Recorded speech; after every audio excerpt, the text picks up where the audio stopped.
Hi everybody and welcome to Nursing 435, Healthcare Policy and Global Health.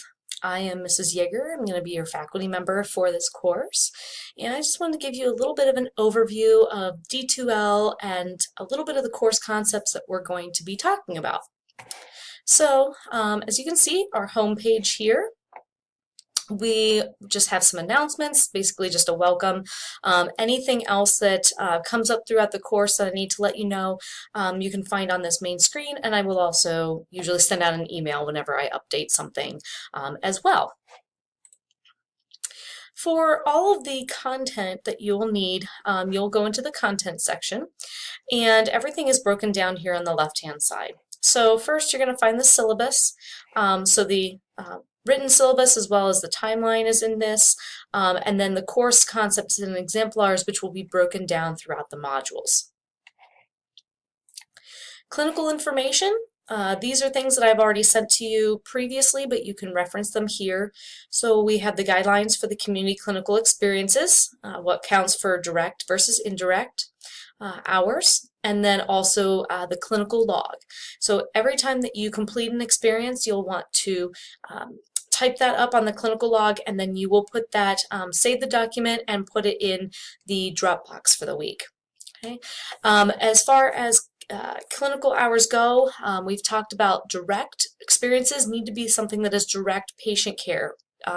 In the sense that not in the acute care setting or necessarily even in a clinic, but something that you're either providing a service for the patient.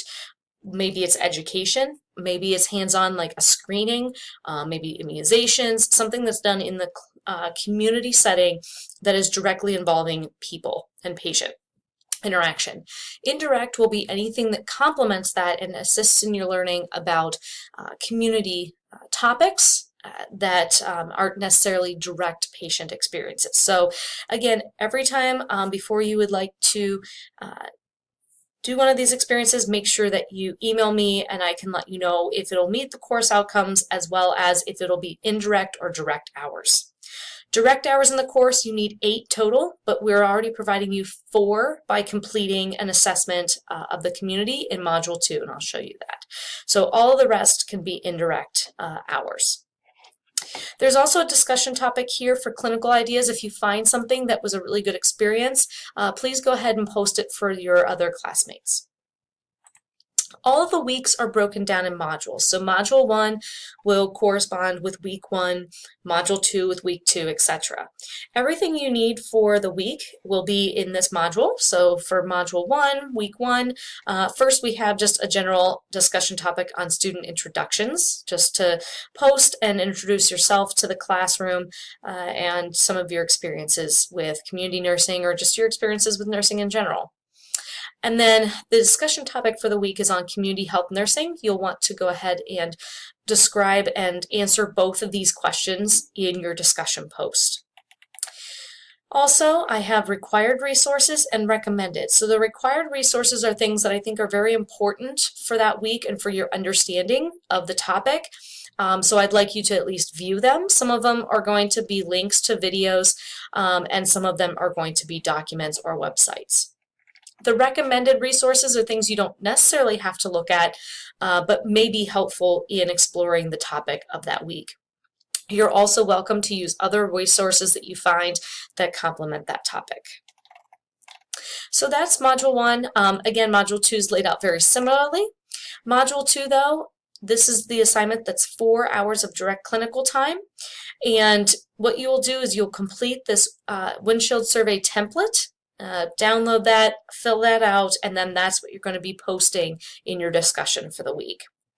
The required resources are here for the week of what you would need. Again, the windshield survey link of how to complete a community windshield survey is there. There are recommended resources, and then the windshield survey resources. So again, the link to how to perform a windshield survey, what it is, the template is here, and then some of the links to places that you can obtain data that you'll need for the project. Module 3, again, same format, and modules 4 and 5 I'm still working on building, so those will be available to you soon as well. In order to complete a discussion post. You can go one of two ways. You can either click directly on the link that's in the module, so this community health nursing. It'll bring up, again, the basic information that you should answer, and all you would do is start a new thread, enter a title, and then you can just use this as a Word document to type in your answer. When you're completed, you can just hit post. You can also get to that by going to the discussions tab. And again, they are outlined here. So student introductions, clinical ideas, and then all the modules will have their posts here as well. The other thing up here that you guys were going to need would be the grades. So when you go into the grade book, you'll be able to see each assignment and your grade on that as well. Okay, so you will only see your name here. So that is really it. That's kind of an overview of the course. If you have any other additional questions, once you've read through some of the syllabus and other things there, please feel free to reach out. You can get me on email. You can also call my office here.